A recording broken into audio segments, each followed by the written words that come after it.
The story kicks off with a little girl being summoned to meet Duke Bose. The Duke praises her for being the most outstanding trainee in her class, and she responds with total humility. He tells her he's giving her her first glorious mission, but first she needs a proper name. He gives her the name Aisha, which honestly catches her off guard. Aisha accepts her new name and waits for her mission orders. The Duke explains that her job is to infiltrate the House of Crust by posing as their long-lost daughter. He assures her that nobody would ever suspect a 5-year-old of being a spy. Aisha vows that if she's ever about to get caught, she'll end her own life for the sake of the kingdom and the Duke. The Duke warns her that Duke Crost is extremely paranoid, but he trusts her skills and orders her to become a child the man will cherish. As Aisha leaves, the Duke says he's looking forward to some good news. Aisha thinks back on the 5 years she spent being raised as a literal weapon for the Bose family. She realizes that with this name and this mission, she's basically headed for a miserable death. Turns out she's been reincarnated into the body of a minor character destined for execution for being a fake daughter. She figures out she's inside a fantasy growth novel called The Sword of Judgment.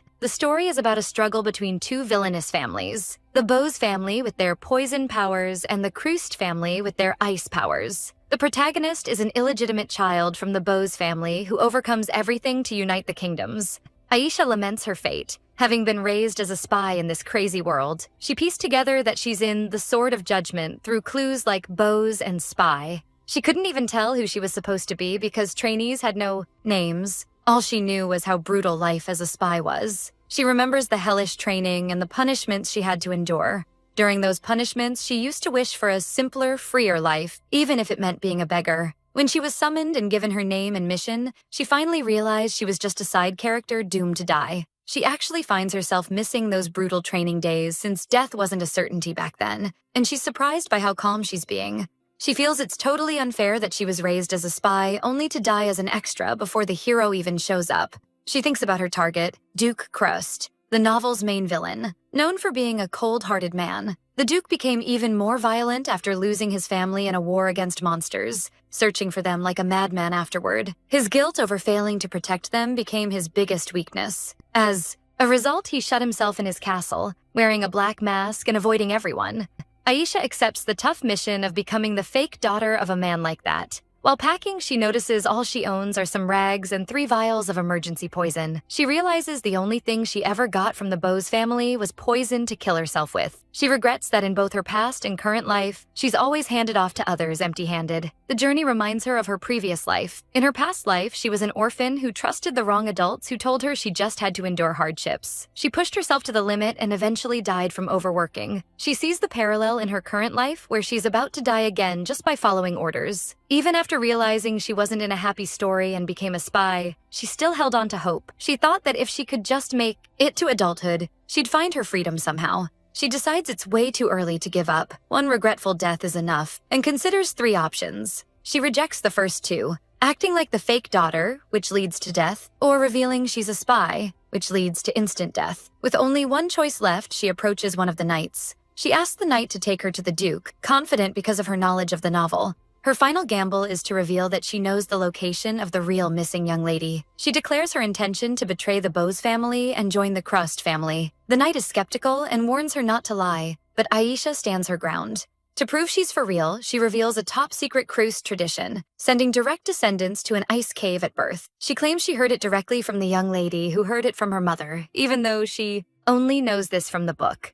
The knights are convinced, believing she must be connected to the young lady to know such a secret. A report comes in about someone claiming to know where the young lady is. One of the knights agrees to take her to the Duke, telling her to keep up with his pace. Aisha locks in, knowing the real work is about to start. Her plan is to use her knowledge to help Duke Crost find his daughter in exchange for protection and support. She figures finding the daughter gives her a bargaining chip, even if her true identity is discovered later. After successfully sneaking into the palace, she preps for the next step. Negotiating with the Duke, a woman named Dorothy stops the knight leading her. The knight explains the kid claims to know where the young lady is and asks Dorothy to watch her while he informs the Duke. As Dorothy grabs her, Aisha gets a sudden shock. She recognizes the woman's red hair and green eyes and realizes this is Dorothy. She realizes she totally forgot she'd inevitably run into Dorothy at the palace. Dorothy finds it weird that Aisha's mission has changed from what it was supposed to be. Aisha recognizes Dorothy as the first and only Bose spy to successfully infiltrate the Crust house. a terrifying villain in the novel. Dorothy senses something is fishy and looks ready to pull a weapon. Dorothy decides to take her time to find out the truth, threatening Aisha. Aisha feels hopeless, thinking her survival plan is over before it even started. Dorothy threatens to get rid of her right then and there if she doesn't answer her questions. In a moment of desperation, Aisha pushes Dorothy away. An angry Dorothy screams at her to come back as Aisha runs for her life. Aisha sprints, trying to buy time and think of a way out of this mess. While running, she spots someone wearing a hat and begs for help. She trips and falls right into the arms of a mysterious person. The masked man with red eyes asks who she is and how she got in. Dorothy catches up, so Aisha decides there's no time to explain. In a life-or-death moment, she grabs onto the mysterious man's cloak. She whispers an apology and asks to hide behind him for a second from the scary person chasing her. The man looks back just as Dorothy calls out for the kid. Dorothy looks for Aisha and then spots the masked man. Dorothy addresses the man as Mr. Gardner, while Aisha hides behind him in fear. Aisha gets worried about what she's done by barging in like this. Dorothy asks the gardener if he's seen a 5-year-old girl. She explains the girl is suspicious, appearing out of nowhere claiming to know where the missing young lady is. The atmosphere gets tense at the mention of the young lady, and Aisha feels the extreme loyalty of the palace servants. Dorothy continues her interrogation,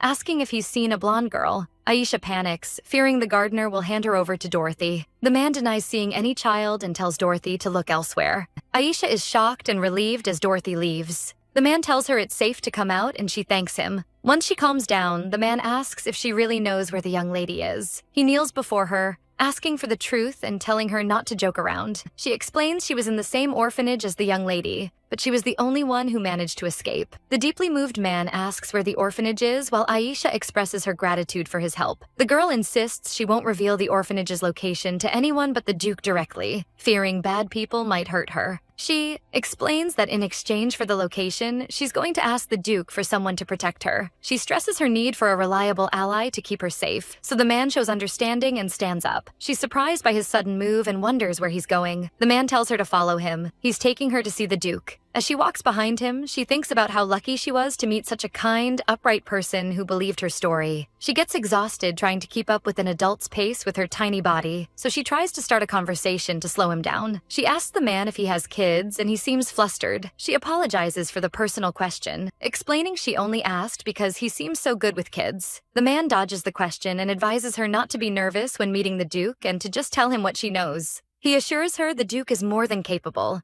of granting her request as they arrive at a massive door. She remembers that Duke Calyps Krust is the main villain and a terrifying figure in the story. She recalls that before he lost his family, he was worshipped as a hero who protected humanity from monsters. She concludes he might be someone she can reason with, especially after the gardener vouched for his help. Despite that, she can't help but feel nervous while waiting. A man wearing a monocle opens the door and asks who she is, catching her off guard. She gathers her courage and announces she's there to see the Duke. She asks the assistant to tell the Duke that a child who knows the young lady's location is here to meet him. The assistant apologizes, saying the Duke is currently out of the palace. A voice from inside the room orders the assistant to let her in, which shocks the assistant. The assistant expresses relief, asking the Duke where he's been and how everyone struggled to find him, which confuses Aisha. Duke Krust announces he'll listen to the details inside. Upon entering, she's overwhelmed by the Duke's imposing aura and massive build, even though his face is hidden by black cloth. The Duke asks her directly if she knows where his daughter is and where she is now. She holds it together,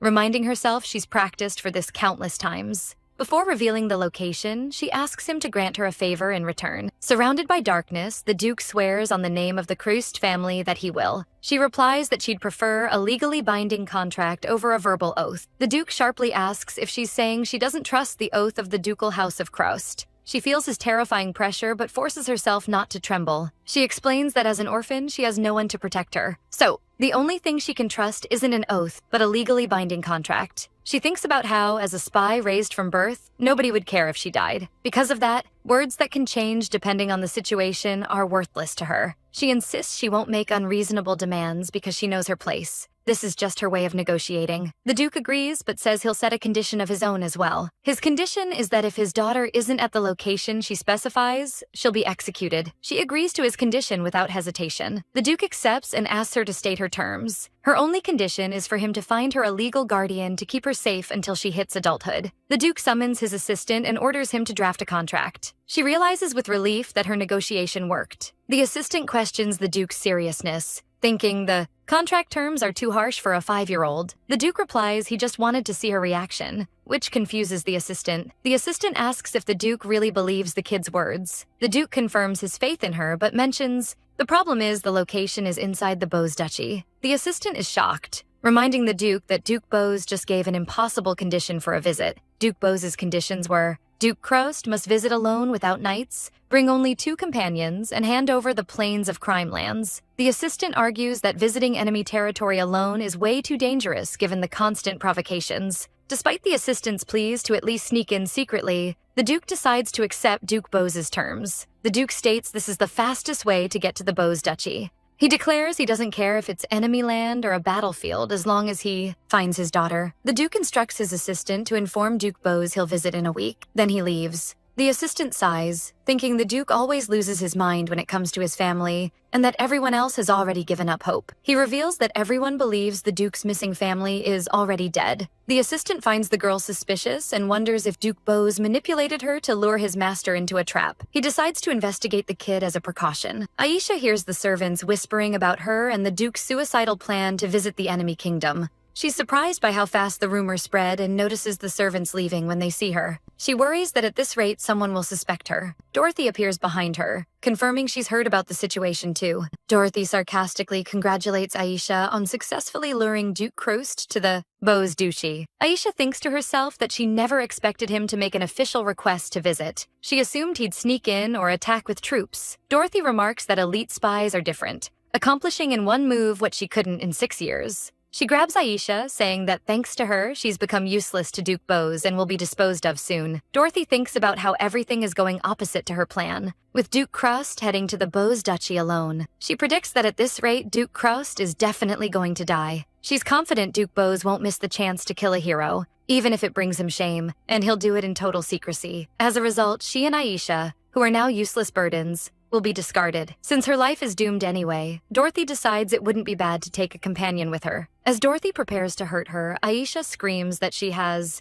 an idea. Aisha tells herself to stay calm, believing there must be a way out and noticing Dorothy knows nothing about her contract with the Duke. This means Dorothy can't be sure of her betrayal, and the only way for her and the Duke to survive is to find a solution. Her plan is to tell Duke Crost that Dorothy is a spy, which will give him a reason to bring guards and remove the threat to her as well. To pull this off, she first has to trick Dorothy by mixing truth with lies, claiming they're in the same boat. She asks Dorothy to think rationally with her. She explains that if Duke Bose plans to get rid of Dorothy to cut all ties, it's only natural he'd get rid of her too. Therefore, she argues they aren't enemies, but companions in the same boat, which Dorothy rejects as ridiculous. Aisha honestly explains she realized posing as the fake daughter was too risky, so she chose to play the kid who knows the location instead. She lies, saying she prepared fake evidence of the young lady being in a Bose Duchy orphanage to gain the Duke's trust, but she didn't expect him to move so fast. She insists there's still a way for them to survive because Duke Bose rewards results. She suggests they take out Duke Crost themselves before he arrives. Dorothy shuts her up, warning her to be quiet if she doesn't want to die. Dorothy grabs her and tells her to follow, and Aisha realizes her trick worked. Dorothy drags her away, sarcastically asking why she doesn't just post a flyer announcing their assassination plan to Duke Crost. Dorothy complains that this is why she was against sending a 5-year-old who can't keep her mouth shut. Aisha notices Dorothy's clenched fist and deduces from her talking too much that she's nervous. Aisha continues her act, loudly declaring she'll lure Duke Crost in, exploiting the idea that people's judgment falters when they panic. She points out that since she's just a kid, the Duke won't suspect a conspiracy. She details her plan. She'll ask for a private meeting to lure him, then Dorothy will finish him off, and then they'll flee to another country. Aisha emphasizes that by succeeding, they'll guarantee their lives, playing on Dorothy's anxiety. She assures her that if the plan fails, Dorothy won't face consequences as long as she herself keeps quiet. Dorothy skeptically asks how a kid like her intends to get a private meeting with the Duke. Aisha confidently answers that the Duke will grant her request immediately if she says she has info about his daughter. Aisha offers her life as a guarantee, insisting she'll be the only victim if things go south. Dorothy finally agrees, thinking she's going to die anyway, and this plan won't hurt her. Aisha celebrates her success in convincing Dorothy. Dorothy warns her she doesn't fully trust her and that she'll be staying with her from now on. If she dies, Aisha dies with her. That night, Aisha thinks about how Dorothy is the Bose family's weakness and that exposing her will give Duke Crost the upper hand. She realizes that if Duke Crost is in a position of power, Duke Bose won't be able to act easily. but she wonders how she'll reveal the truth about Dorothy. Aisha takes the chance when Dorothy briefly leaves to make her next move. She remembers that spies on missions must submit regular reports to their masters. She knows Bo's spies write their reports on their clothes using a special solution fueled by their ability. By dipping the clothes in ice water, the secret writing revealing Duke Crust's visit without Knights appears. With that, she's secured physical evidence that Dorothy is a spy and decides she can't just leave the evidence like that. She thinks she has to get back before Dorothy returns. The gardener surprises her, sharply asking what she thinks she's doing. Aisha is startled to see the gardener and thinks about how she was planning to leave quietly after planting the evidence. She laments her bad luck for running into this specific loyal man and tries to make up an excuse. She innocently claims she was drawing a map at night, an excuse that sounds totally childish. She thinks he bought the excuse, but suddenly realizes something bad is about to happen. She's sure the man knows the whole truth, but the man just brings the basket he was carrying closer to her, completely confusing her. Contrary to her expectations, the man asks if she wants a sandwich. She sits with the gardener, thinking he might not have suspected her because she looks like a kid. She thanks him for helping her before, apologizing for being so flustered back then. The man notices the clothes she was washing are way too big for a child. He asks why she's washing clothes that aren't hers, and if she's being bullied by the maid who was chasing her. She makes up a quick lie, claiming she angered the maid by calling her auntie, and tried to make up for it by helping with the laundry. She apologizes for her previous lie, claiming she was scared of getting scolded for being a stranger touching the laundry tools and begs for his forgiveness. He warns her not to do it again because her actions could hurt the Krust family's reputation if others saw. She wonders if he's actually worried about her and notices that the more she looks at him, the warmer he seems despite his cold appearance. She asks if he brought the sandwich specifically for her, adding that it was hard to even get a piece of bread at the orphanage. The man deduces that they clearly didn't feed her well there. She tells him she's never tasted anything this delicious, so he encourages her to eat until she's full. She feels warmth from a kindness she hasn't felt in a long time. She remembers how he believed her and protected her since their first meeting. She realizes that even if he's just a gardener, he belongs to the Krust family, and if he becomes her ally, she might get the Duke's protection. She decides what she needs isn't just someone strong, but someone warm just like him. She believes if he became her guardian, she might find true happiness after solving the Dorothy problem. She calls out to him and tests the waters by asking if he's ever thought about having a child. The man repeats her question, and Aisha feels a strange, sudden shift in the atmosphere. The man coldly answers that he doesn't need another child. From the word another, she realizes he already has a child. He tells her to get up, so she concludes that's why he didn't answer her earlier question. She doesn't know what happened to him, but she feels like he looks sad for some reason. She feels a bit disappointed, thinking she'd feel safe with someone like him as a guardian, but she scolds herself for her weak emotions. She decides she has to focus on survival no matter what. Dorothy bursts into the room, screaming her name, angrily asking where she was. Aisha calmly answers she was having a snack with the gardener, which makes Dorothy suspicious. She lies with a big smile, claiming she was pretending to get close to him to gather info, telling herself not to be greedy for happiness. Dorothy tells her to explain her plan from here on out. The scene shifts to a private meeting with the masked Duke Crust. Aisha remembers what she told Dorothy, that she'd ask for a private meeting on the pretext of remembering extra info. She had explained the Duke is desperate for any info, so luring him won't be hard. The Duke asks how secret the info is that it required a private meeting. Aisha tells him the young lady told her something important, and this conversation happened in a closed room with only her and Dorothy. She continues narrating her fake plan to Dorothy. After they're left alone, Dorothy will assassinate the Duke. Then they'll use the chaos to escape and hide, believing Duke Bose will overlook them after the mission is done. Aisha explains that Dorothy won't succeed in the assassination because the person being assassinated isn't him. It turns out the real target of the assassination in the plan wasn't the Duke, but herself, as she jumps in front of Dorothy's dagger. The Duke calls her name in shock, while a stunned Dorothy asks why she did it. The Duke screams for help, announcing there's an assassin. Aisha thinks about how she avoided a vital spot thanks to her training, but it still hurts, and the plan is moving forward. Dorothy looks at her with pure rage. Aisha smiles, realizing her plan was a success. The narration goes back 5 years when monster hordes overran the continent. While humanity was pushed into a desperate defensive struggle, the lands were destroyed. In the middle of the despair, a hero appeared, Duke Calyps Crust. Using the ice ability passed down in his family, he wiped out the monsters and built a great defensive wall. The continent's morale soared, and after 5 years of fighting, the war finally ended with a human victory. The Duke returned triumphant, hailed as a hero and a pillar of the kingdom, gaining the Emperor's trust, the nobles' admiration, and the people's cheers. But what waited for the hero upon his return was the news that his beloved family had vanished. In a single day, Duke Crost lost everything, and he searched for them frantically without finding a single clue. Gradually, he began to feel madness creeping into his heart. He wondered what the point of everything he did was,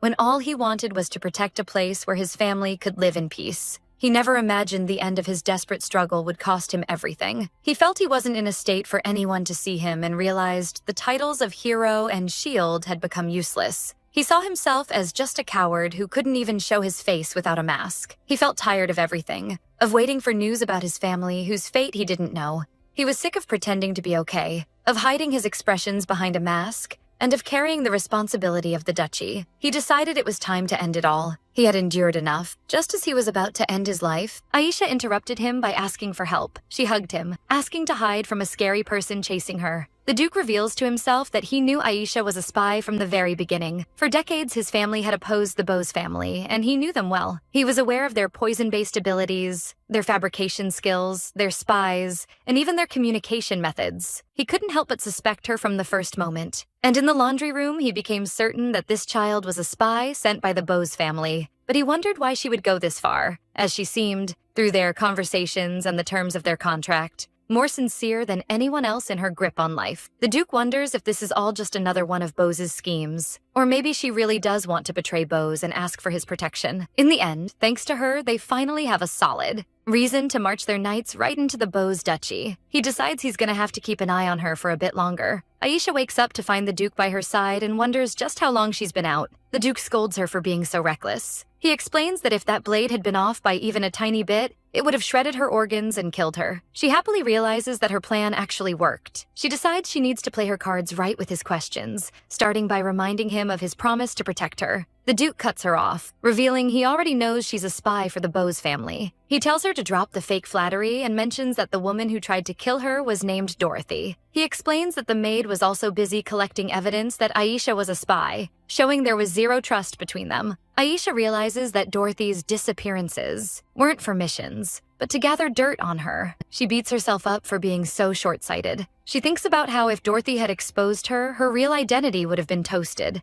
That's why she had no choice but to risk it all and take that stab for the Duke. She figured if everyone saw a kid risking her life for him, Dorothy's accusations would be ignored. But she never imagined Dorothy was building a case against her too, and now she feels like it's game over. In total despair, she asks if she's gonna die too. She tries to keep it together while panicking, but the Duke calms her down by placing his hand on her head. The Duke tells her to relax. He hands her a document and tells her to read it. He assures her their contract is still on and that he's the only one who knows she's a spy. He tells her there's no need to freak out or be scared. He promises that if his daughter is actually where she said, he'll arrange for a Viscount's family to adopt her. He reinforces that he knew the truth about her all along. She asks why he's helping her, and he says it's because she saved him by taking that hit. He adds that she's saved his life twice now, so he basically owes her one. Because of that, he felt he had to give her a chance in return, and she thanks him with everything she's got. He tells her to stop with the small talk and just get some rest. After stopping that assassination attempt, she's become the little hero who saved the Duke. She wonders if it's even okay to be pampered like this at her age. She decides to enjoy the temporary peace, knowing she still has to find the young lady to keep this life going. Because of the Dorothy incident, Duke Crost got a formal apology from Duke Bose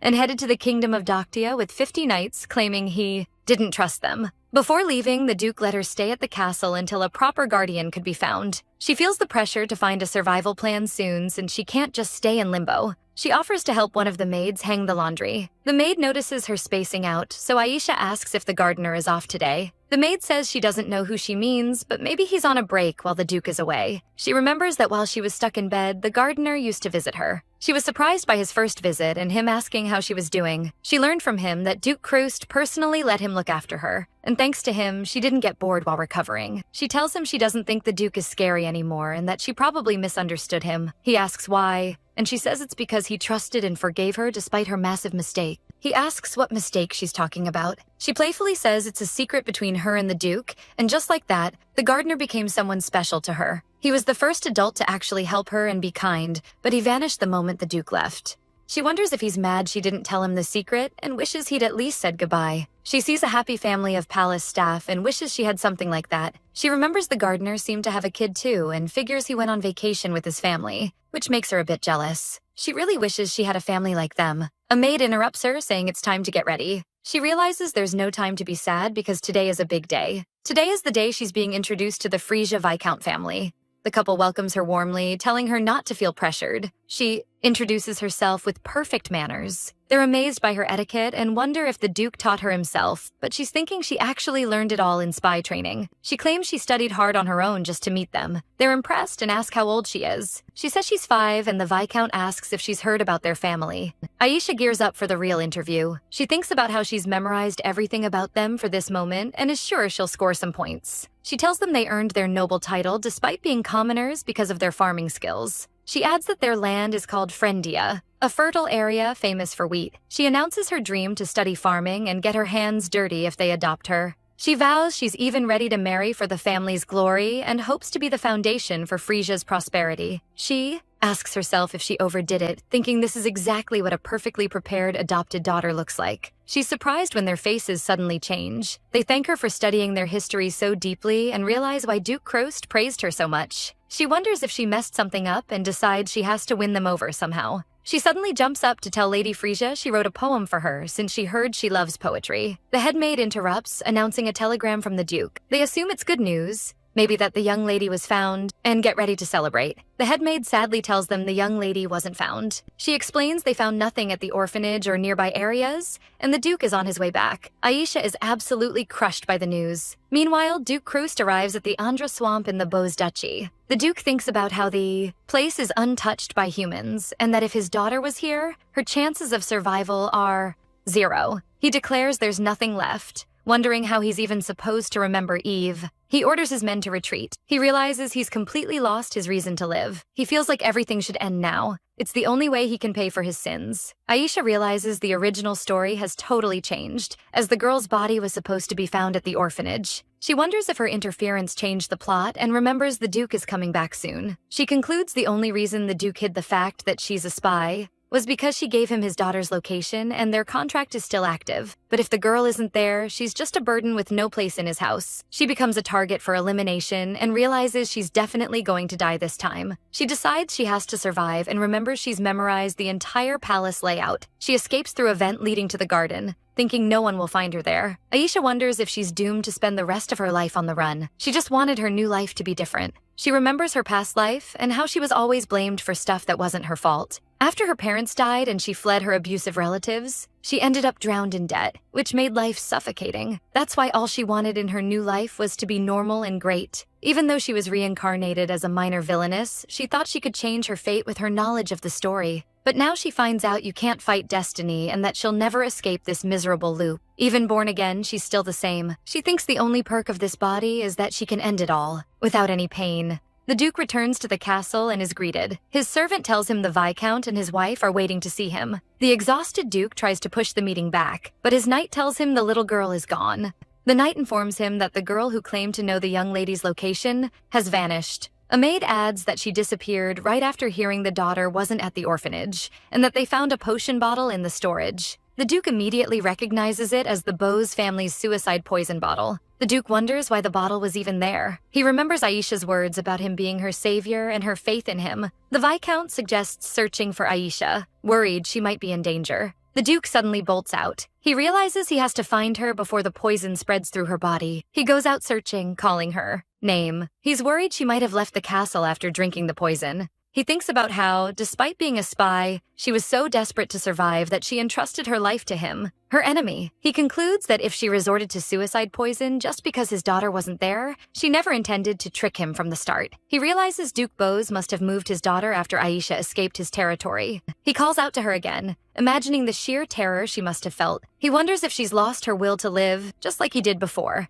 and drank the poison. He convinces himself that's impossible. She's just a clumsy kid. He remembers how scared she was, but still boldly proposed a deal, and how she smiled with relief after their negotiation. He was so happy she finally found a way to survive and knows she didn't lie to him. He blames himself, wondering what he's done, since she bet her life on that info. He remembers she's just a 5-year-old child. He fears she might have committed suicide out of fear of the executioner's sword. He sincerely apologizes to her. He hears a faint voice calling, "Sir?" and turns around to look for her. He calls her name, wondering if she's there. Aisha apologizes to him, admitting she was about to end it all because of her many mistakes. She expresses her fear and her desire to live. The Duke declares to himself that he wants to live too. Even if there are many reasons to die, he's found a reason to live in protecting this child. He reaches out to her, telling her to grab his hand because the place is dangerous. She hesitantly tells him that if he helps her, he'll be taken away too. He's surprised by her worrying about him even in this state, and wonders what pushed her to such despair. He assures her she did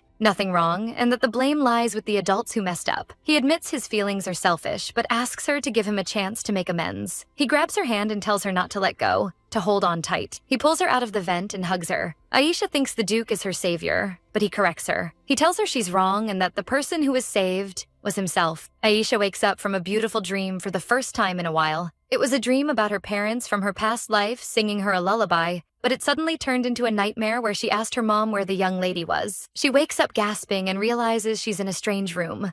The room looks like a noble's bedroom. A familiar voice tells her she was sweating a lot in her sleep, and she recognizes him as the Sir. She's shocked to see his handsome face without the mask. He smiles and tells her it's time for breakfast. She remembers the man found her in the sewage system and wonders why he hasn't handed her over yet. She realizes she's considered a dangerous criminal to the Krust family. She calls out to ask where she is. He tells her they'll eat first, then talk, and after they finish, she asks when she'll be taken away. He assures her that won't happen because he tore up the contract, and she panics, wondering if he ran away with her. He presents her with the adoption request she wanted. He reminds her she said she needed a guardian. He asks her to become his daughter. She asks in confusion, so he tells her to check the document herself. She asks if it's really okay for her to be his daughter, and he says he has no intention of lying to a child. She worries he might become a fugitive because of her, as she doesn't want to lose the first adult who cared for her. He asks why she's hesitating. She expresses her gratitude for his protection, but doesn't want to make him a runaway too. So he tells her not to worry about the Krust family. He admits he knows she's no ordinary child, but that he's more than capable of handling the situation. He summons the servants, who address him as Your Highness. The servants are shocked to see the Duke without his mask for the first time in years. Aisha connects the mask, the fancy room, and the bowing servants, and the truth hits her. The Duke officially announces that the young lady of House Krust as of today is Aisha Krust, and she's stunned to realize the Sir is Duke Krust himself. The Duke repeats the announcement to his servants and orders them to treat her accordingly. Aisha is still in shock, unable to believe the man she knew is the Duke himself. He asks if there's a problem or if she's changed her mind about the adoption. She now realizes there were so many suspicious signs she ignored. Despite claiming to be a gardener, he let a spy recover freely and no one stopped him. She blames herself for not realizing the truth sooner. She laments that despite all her efforts, she ended up as Duke Krust's adopted daughter, just like in the original story. But she thinks one thing has changed. She accepts his offer, realizing the man standing before her isn't the villain from the novel, but the person who cares for her more than anyone else. And the Duke says he's looking forward to it too. Aisha's adoption throws the Duke's castle, which had been quiet for 5 years, into total chaos. The maids are fangirling over the Duke's handsome face for the first time, wondering why he ever hid it behind a mask. One of the servants questions the Duke's decision to adopt a lying kid.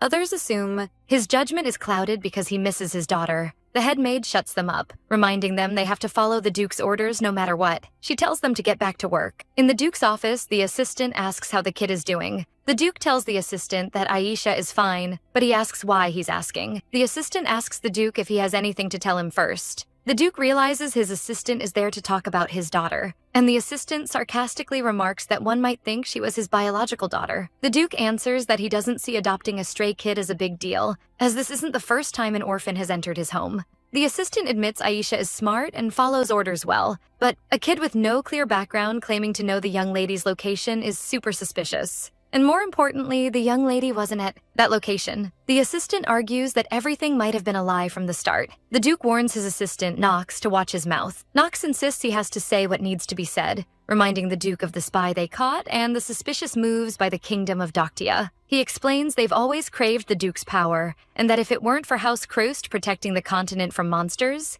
the Kingdom of Doctia would have invaded long ago. He asks the Duke to judge the situation calmly, and the Duke asks if he's questioning his judgment. He suggests sending Aisha to an orphanage or having her adopted by other nobles, like they always do. The Duke refuses. insisting Aisha is already his daughter and that he's signed the adoption papers. Knox reminds the Duke of all the kids who came to trick him after his family disappeared. He asks why it has to be this kid, specifically as he doesn't think the Duke's judgment has been blinded by pity. The Duke answers that he had no other choice in his life but to save that child. Knox asks for an explanation, and the Duke tells him he dedicated himself to protecting his family home. But all that's left now is a worthless medal, and he was just too exhausted. That child came to him like salvation, and he asks Knox to trust him just this once. Knox finally agrees but asks the Duke for one promise. If Aisha really is tricking him and becomes a threat to House Crest, he must be ready to let her go without hesitation. Aisha spots Sir Knox and decides to try and get on his good side since he helps the Sir. She greets him enthusiastically. Knox answers coldly, which makes her sad. She sighs, expecting this reaction after being labeled a liar. Even though she's used to being disliked, it still hurts. She encourages herself to try harder because the Sir has her back. She runs to the Duke's room and he asks why she's there. She tells him she felt bored and lonely and has something to tell him. She hands him a biscuit with writing on it, and he discovers it's a telegram from the Bose Duchy. She explains they train mice to nibble biscuits into the shape of letters. Then the biscuit is destroyed after reading to leave no trace. She explains that Duke Bose and his spies communicate with extreme precision.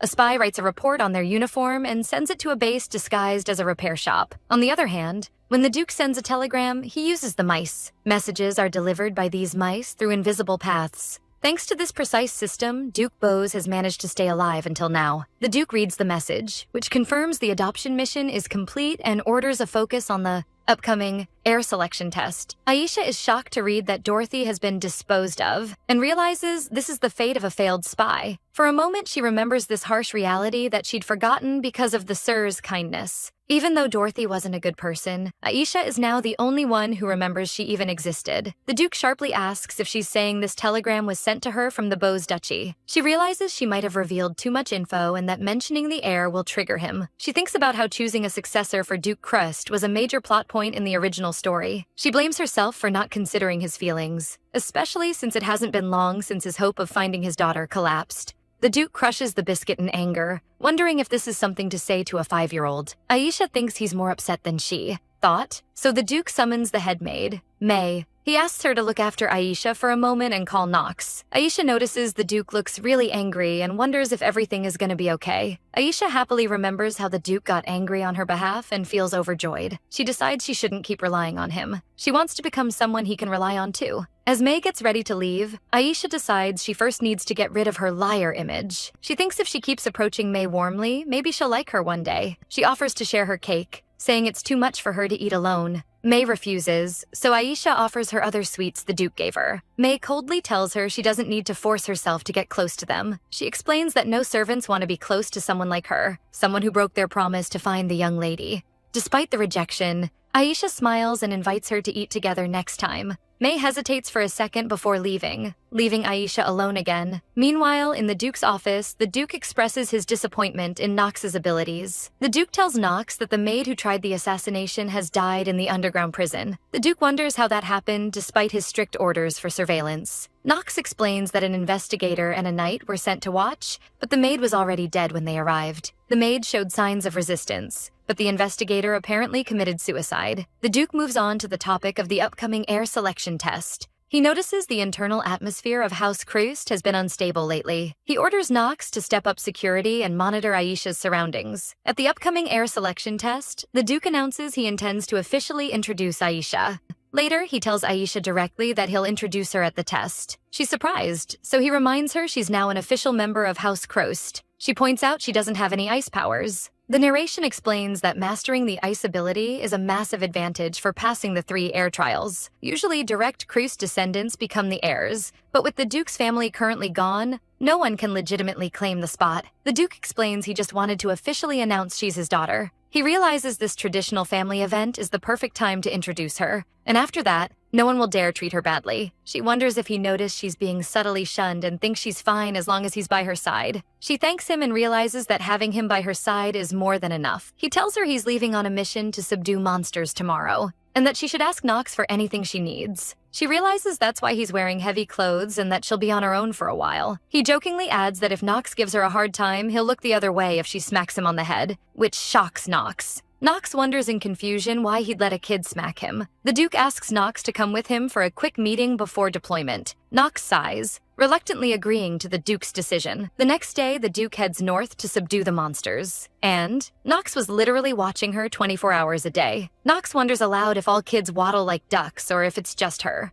May answers that it's normal at her age and adds that recent studies suggest the cuteness of small creatures is a defense mechanism to protect themselves from predators. Knox continues his analysis, adding that they use their cuteness to gain affection and secure protection, and Aisha thinks to herself that she can hear him. She thinks about how she first thought he was a strict man but is discovering he's actually a total weirdo. A maid bursts into the room calling for Sir Knox, who asks why she's in such a rush. She tells him that Marquis Lillis has arrived out of nowhere, while Aisha overhears and wonders who this guy is. It turns out Marquis Lillis is the head of a branch family of the Crousts, and he's known for being a flashy aristocrat, nothing like the Nightlight Croust family. Knox orders the maid to tell the Marquis to come back later, suspicious of why he's showing up now. The Marquis suddenly appears, claiming he was just passing by, but Aisha figures he's just trying to take advantage of the fact that there's no heir. Knox tells the Marquis that the Duke is out hunting monsters, so the Marquis plays dumb, which totally annoys Knox.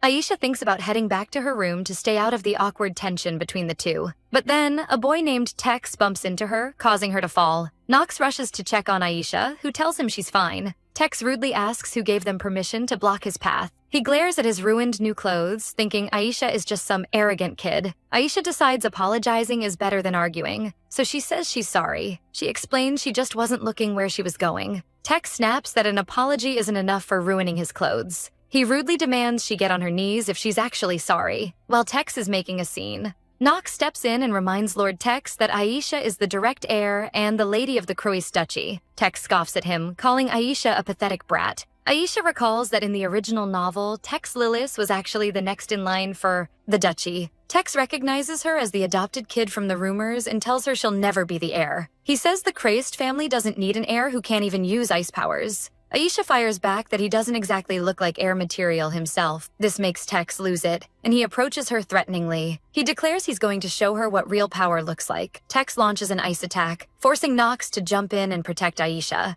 Tex sarcastically asks if she still thinks he's nothing after seeing his strength. Aisha thinks to herself that people respect the Duke because he uses his power to protect, not to bully. She tells him that anyone who uses their strength to threaten others has zero character and doesn't deserve to be heir. An angry Knox shouts at Tex to stop right there. He warns Tex that he'll pay for his actions if he keeps trying to hurt the young lady. Knox lets out a powerful aura as he faces off against Tex. Marquis Lillis jumps in with a sarcastic comment about Knox's loyalty. The Marquis threatens that he'll re-educate the Duke's followers once his son becomes the heir. Knox just gives a savage smile and says he'll keep that in mind. The Marquis and his son leave after calling Knox an insolent brat. Knox tells the maid to take Aisha back to her room. Aisha notices a pen that fell out of the Marquis's pocket. She picks it up and finds the name Luce engraved on it. Back in her room, Aisha remembers that the Duke's family used to have 5 members. She thinks about how everyone vanished except for the Duke. She recalls that the second son, Lucas, was eventually found in a circus after being kidnapped by a slave trader. Then it clicks. That slave trader's name was Luce. She connects the dots between the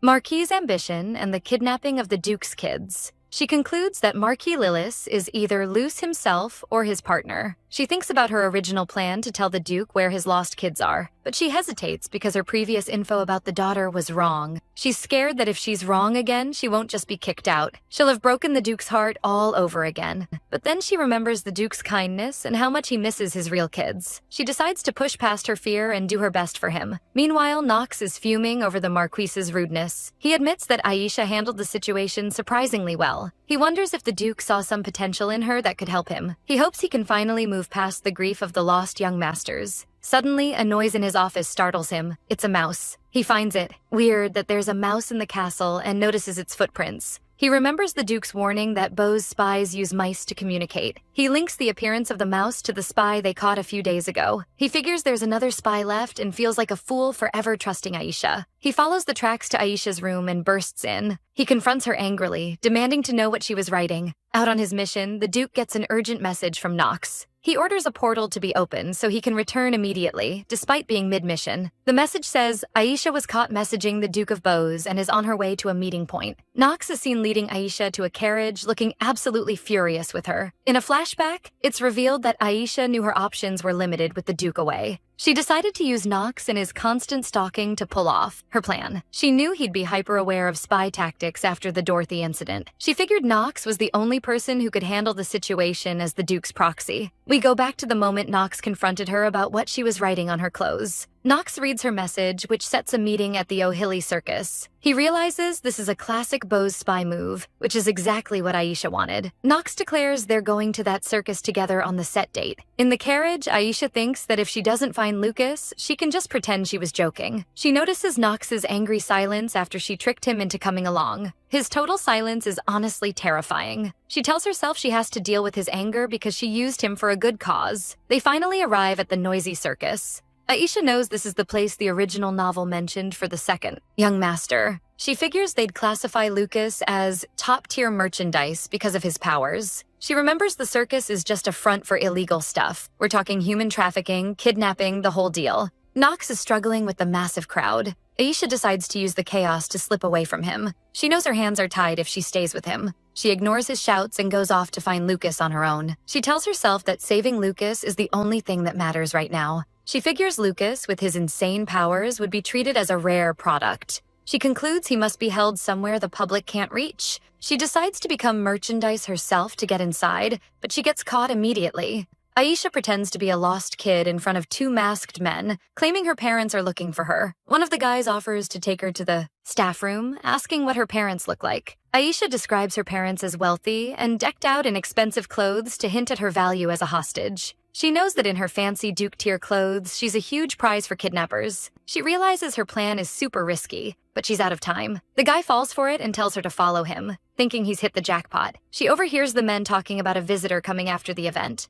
Their talk about checking some merchandise makes Aisha curious. She hears them mention Duke Bose and realizes they're being extra careful on his orders. The whole picture comes together. Duke Bose is the mastermind behind everything. She's terrified that Duke Bose is personally involved, which could ruin all her plans. Before she can process it, one of the guys hits her from behind. Through the pain, memories of her brutal training come rushing back. She remembers how they brainwashed her to be totally loyal to Duke Bose since she was a baby. She recalls the oath they took to give everything to him, even their lives. As she loses consciousness, she wonders if she'll ever escape Bose's grip. She wakes up to find a young boy watching her, and for a second, she thinks it's the Duke. But then she sees his blue eyes and jet black hair. He looks exactly like a mini version of Duke Croust. It's definitely Lucas. She's so relieved she found him, thinking everything will be easy now. Lucas asks her how she ended up in this dump. She lies and says she got lost, so he won't get suspicious. He coldly tells her that her only hope of getting out is if her parents are loaded. He reveals he's been stuck there for 5 years. This confirms it's Lucas, since the timing matches exactly when the second son went missing.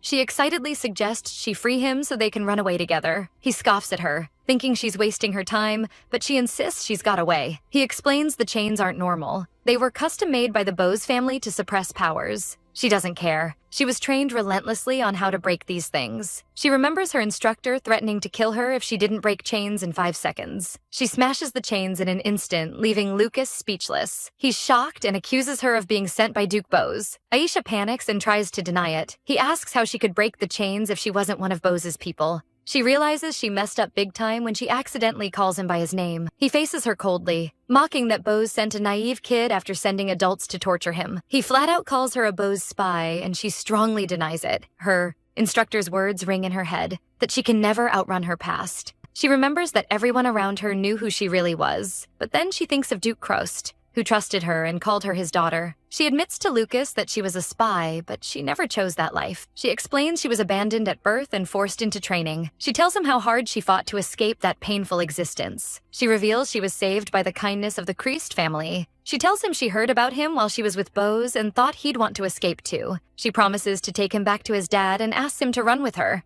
Lucas refuses, saying he doesn't trust anyone but himself anymore. He lets his ice powers go wild, furious that his dad didn't find him for 5 long years. He smashes the wall to make an exit, leaving her behind. Aisha feels hopeless because Lucas thinks She's with Bose, and she's terrified of what'll happen if he runs into Knox. She realizes the building is collapsing on her because of Lucas's explosion. She crawls out of the rubble, thinking Lucas is softer than she expected. She notices his ice actually weakened her restraints, letting her break free easily. She's amazed by his massive power, which is way beyond what Tex had. She decides to find him before he hits Knox to avoid a disaster. She hears a meow and finds a tiny kitten stuck. Meanwhile, Lucas thinks about how ridiculous it was to be a prisoner for so long. He can't stop thinking about Aisha's sincere words. He wonders if her story was actually true and if she was a spy against her will. He compares her struggle to his own 5 years of waiting for his dad. He realizes that unlike him, she never gave up. He regrets being so mean to her and thinks he should have talked to her more. He wonders why she hasn't escaped yet, only to be shocked to see her trying to save a cat. He's stunned she's risking her life for a kitten in this crazy situation. He watches her, wondering what kind of person she really is. He goes back to her, and she's surprised to see him,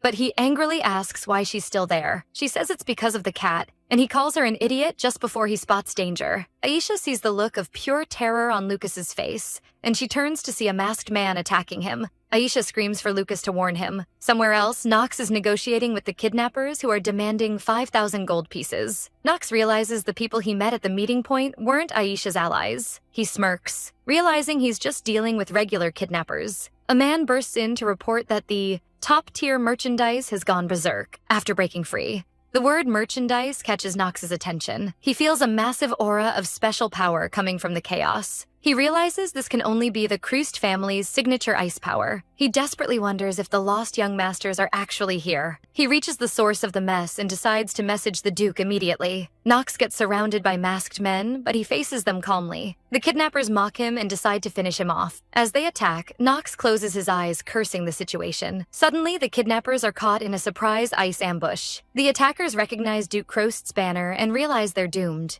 Duke Krost, who just arrived, asks Knox where Aisha is. Knox points to a nearby door, trying to warn the Duke that Aisha is a spy. The Duke cuts him off firmly, saying he's the one who will decide her fate. Knox reluctantly follows orders.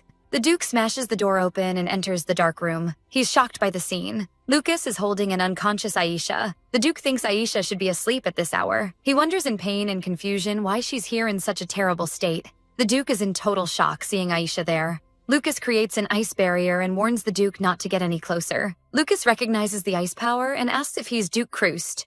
Knox is stunned, wondering if this boy is the lost young master. Lucas bitterly blames his dad for making him wait 5 years while he was off hunting monsters, seemingly uncaring about his son's fate. Lucas shuts down his dad's attempt to explain, saying he doesn't want excuses or regrets. Crying, Lucas begs his dad to at least save the injured girl. The Duke looks at his son, who is pleading for Aisha's life. Back at the palace, May the head maid talks to another maid about Aisha being gone since yesterday. May figures that her sudden departure with Sir Knox means something huge went down. She admits she's having a hard time accepting Aisha, even though the Duke forgave her lies. She remembers that the Duke wasn't the only one who loved the missing kids. She thinks back to the staff who raised them from birth. All the servants loved those kids like their own. That happiness was short-lived, though, as tragedy struck while the Duke was at war. She recalls the moment they heard the Duchess and the young masters had vanished. She remembers the shock of a whole family disappearing overnight without a trace. Everyone in the castle spent years searching in despair, and in the middle of that despair,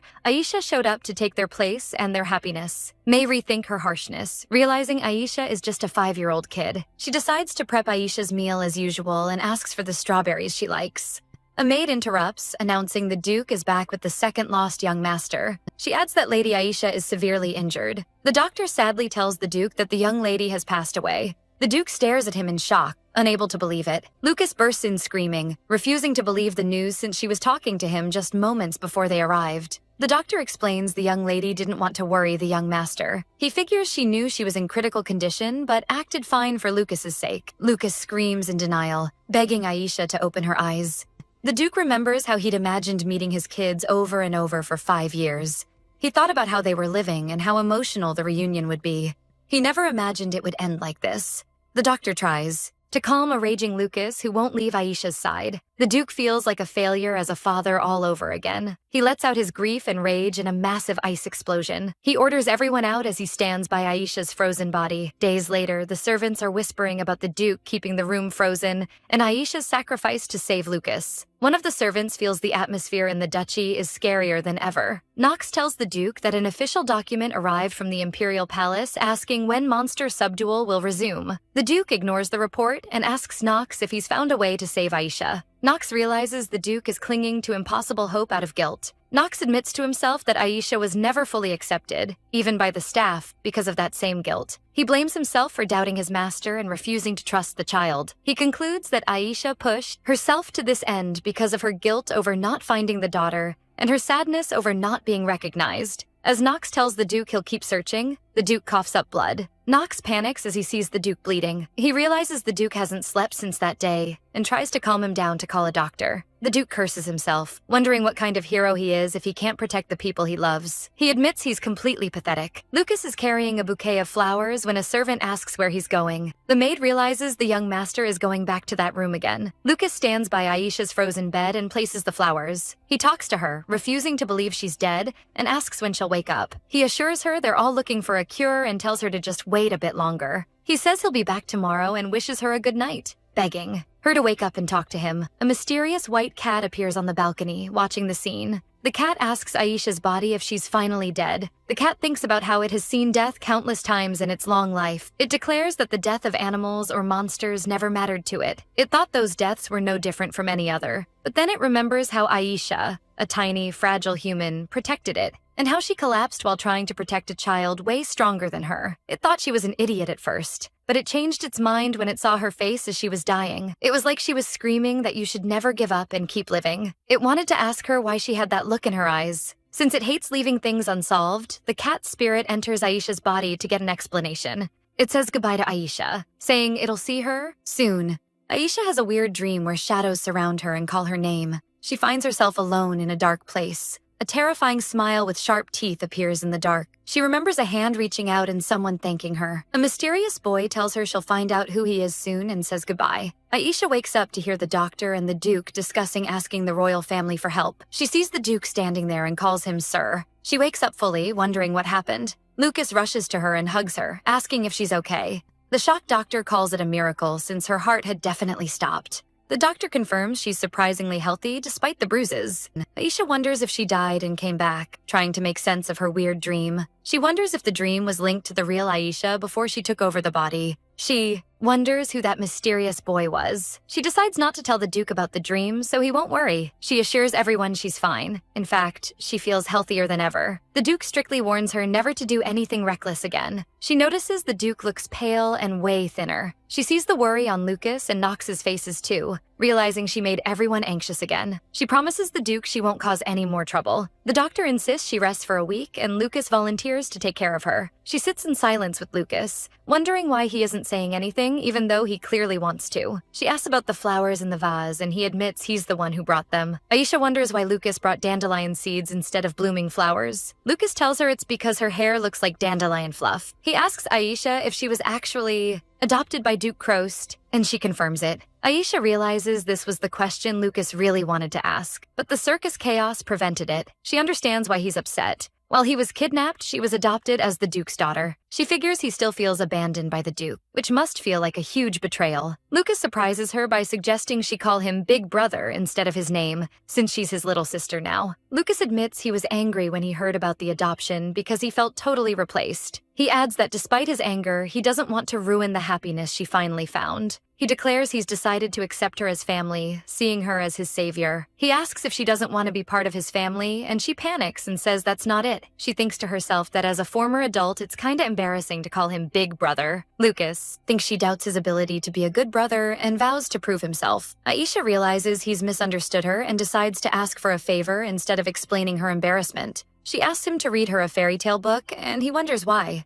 But he suddenly stops, making Aisha worry. The doctor interrupts, saying visiting hours are over. As Lucas leaves, Aisha calls out, "Brother Lucas," making him blush as he walks away. Aisha smiles, realizing he's still just a kid despite acting all grown up. When Lucas steps out of the room, he's shocked to see the Duke standing in the dark. The Duke just looks at Lucas quietly and calmly. Aisha realizes the gap between father and son is still pretty deep. She thinks they're gonna need more time to clear up all the misunderstandings. The Duke enters Aisha's room to check on her, and she calls him her uncle.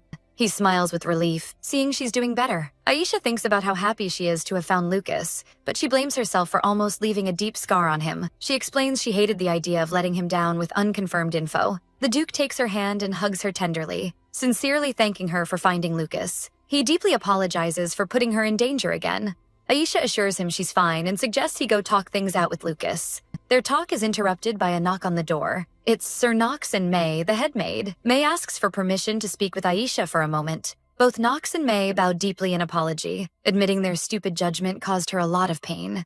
Knox admits he was suspicious of her from the start after they failed to find the young lady. He owns up to his mistake now that she's proven her loyalty by saving Lucas and risking her life. He adds that if they'd trusted her even a little, she wouldn't have been in so much danger. Knox blames himself, saying her injuries are his fault for sending her to the circus based on a weird report. He sincerely apologizes for not being someone she could rely on while the Duke was away. The Duke is shocked to hear May the head maid apologizing too. May recalls how she rejected Aisha's tea invitation earlier. She admits she cruelly told Aisha that no servant wanted to be near a liar. May expresses deep regret, realizing she was just taking out her grief over the lost young masters on her. She describes how her heart dropped when she heard Aisha was seriously hurt. She insists she wanted to apologize no matter what, even if it's late. May bows, accepting whatever punishment the Duke sees fit. The Duke looks at them strictly after hearing their confessions. Then Aisha tells them they only acted out of worry for him, and points out how hard it is to speak harshly to someone close. She declares she's fine and says she's happy the Duke has such loyal people by his side. She admits she was a bit hurt at first, but thanks them for the sincere apology. The Duke orders Knox and May to call her young lady from now on instead of just her name. He tells them to leave, saying he'll question them about this later. The Duke admits to Aisha he expected the servants wouldn't welcome her, but he chose to just watch. He explains he wanted her to earn their respect on her own, not by his orders. He adds that respect based on power is meaningless, and he was confident she could overcome the struggle. He calls himself a fool for letting her face it all alone. He asks her to tell him if anything bothers her in the future and not to carry the burden by herself. Aisha happily agrees.